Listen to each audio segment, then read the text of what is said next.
औज़ुबिल्लाहिमिनश्शैतानिर्रजीम बिस्मिल्लाहिर्रहमानिर्रहीम अस्सलाम वालेकुम। बच्चों, मैं उम्मीद कर रहा हूँ कि आप सब खैरियत से और आप सबको वेलकम एक मरतबा फिर सेकेंड ईयर बायोलॉजी एमसीक्यूज़ की डिस्कशन क्लास में। स्टूडेंट्स, पिछले 2 वीडियो लेक्चर्स में हमने चैप्टर नंबर 1 होम्योस्टैसिस और chapter number 2 support and movement को डिस्कस किया था और आज के इस वीडियो लेक्चर में हम डिस्कस करने जा रहे हैं chapter number 3 control and coordination.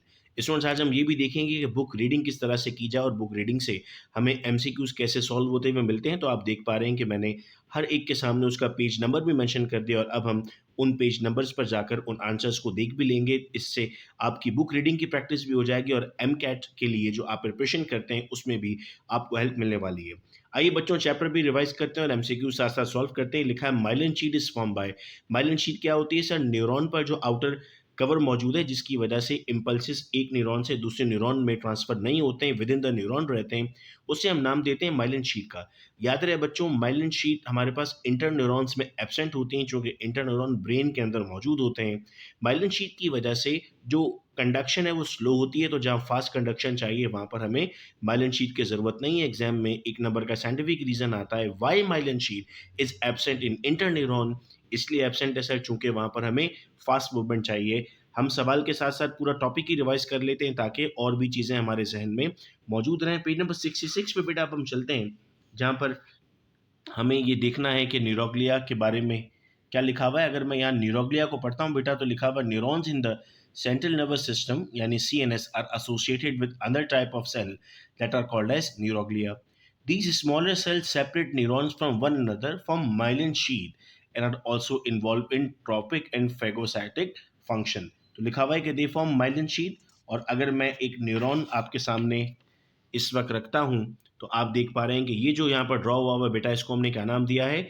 इसको हमने माइलिन शीट का नाम दिया है। और अगर आप देखते हैं इंटर न्यूरॉन, तो इंटर न्यूरॉन में बेटा हमारे पास कोई भी माइलिन शीट मौजूद नहीं है। तो एक एमसीक्यू से हमने और भी बातों को समझ लिया। आइए बेटा आगे बढ़ते हैं सेकंड एमसीक्यू की तरफ। और सेकंड एमसीक्यू है बेटा हमारा depolarization and repolarization of neurilemma occurs during. Depolarize और रीपोलराइज बेटा होता है एक्शन पोटेंशियल में।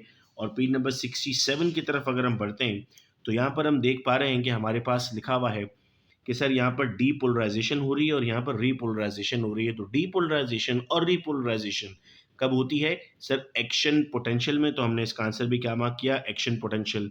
अगला सवाल है for the impulse to transfer from pre synaptic to post synaptic neuron the substance required it's sir actually calcium required होता है एज एन आइन। अगर हम पेज नंबर 68 की तरफ आते हैं, तो पेज नंबर 68 में ये हमारे पास पैराग्राफ लिखा हुआ है मूवमेंट का, जिसमें आप यहाँ देख सकते हैं कि कैल्शियम आइंस की ज़रूरत होती है मूवमेंट के लिए। तो अगर कुछ बच्चों ने बुक्स पहले से पढ़ ली होती, तो आज वो जब ये एमसीक्यूज हो रहे होते तो वो फौरन जवाब भी दे पा रहे होते और उनको समझ में आता कि यस, बुक रीडिंग करना हमारे लिए कितना इंपॉर्टेंट है। अगले सवाल पे बढ़ते हैं बेटा। अगला सवाल है hypothalamus, amygdala and hippocampus are the part of. Sir ये पार्ट है लिम्बिक सिस्टम का। पेज नंबर 71 पर जब हम आते हैं, तो यहाँ पर हमें ये बात लिखी हुई मिलती है कि सर, अगर मैं आपको अब ये बुक की लाइंस दिखाता हूँ, the limbic system consist of hypothalamus, amygdala, hippocampus. और यही सवाल यहाँ पर आपसे पूछा गया था, तो सही जवाब हमने लगा दिया इसका लिम्बिक सिस्टम। फिर है ब्रेन स्टेम कंसिस्ट ऑफ। अच्छा, आप ये भी सुनते हैं हर मर्तबा कि जब एमसीक्यूज पूछे जाते हैं तो उसमें कुछ आउट ऑफ कोर्स आ गया था। हर बच्चा कहता है कि सिलेबस से बाहर आ गया था। देखो बेटा, सिलेबस से बाहर नहीं होता। ये टीचर की रिस्पॉन्सिबिलिटी है कि आपको जब वो टॉपिक समझाए तो उसके आसपास की सारी चीज़ें समझा दे। जब हम अपनी क्लासेस में पढ़ते हैं तो मैं बच्चों को बताता हूँ कि ब्रेन स्टेम टोटल 4 पार्ट से मिलकर बना हुआ है। जब किताब कहती है 3 पार्ट से मिलकर बना हुआ है, मैं कहता हूँ 4 पार्ट से मिलकर बना हुआ है। क्यों? चूंकि चौथा पार्ट जो है, जिसे हम डाइनसेफेलॉन का नाम दे रहे हैं, वो डायरेक्टली बुक में मेंशन नहीं हुआ हुआ, इनडायरेक्टली ये बात बुक के अंदर लिखी हुई है। तो मैं कहता हूं कि डाइनसेफेलॉन, मेसेंसेफेलॉन, पॉन्स और मिड ब्रेन, इनसे मिलकर बना होता है ब्रेन स्टेम। ये टीचर की रिस्पॉन्सिबिलिटी है कि जब आपको ब्रेन पढ़ाए तो ये वाली बात बताए।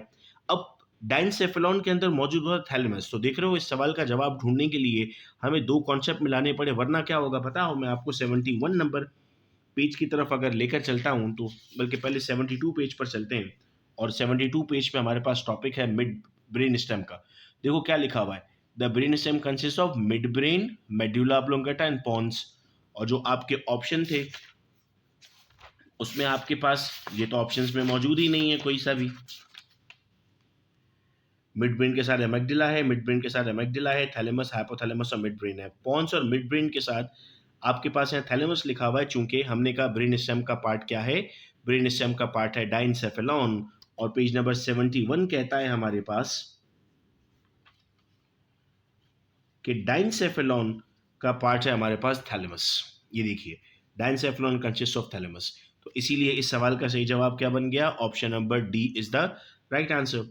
फिर हम कहते हैं एडीएच। एडीएच क्या होता है, एंटी डायूरेटिक हार्मोन। इसका दूसरा नाम क्या है बेटा, इसका दूसरा नाम है vasopressin and oxytocin are produce bye.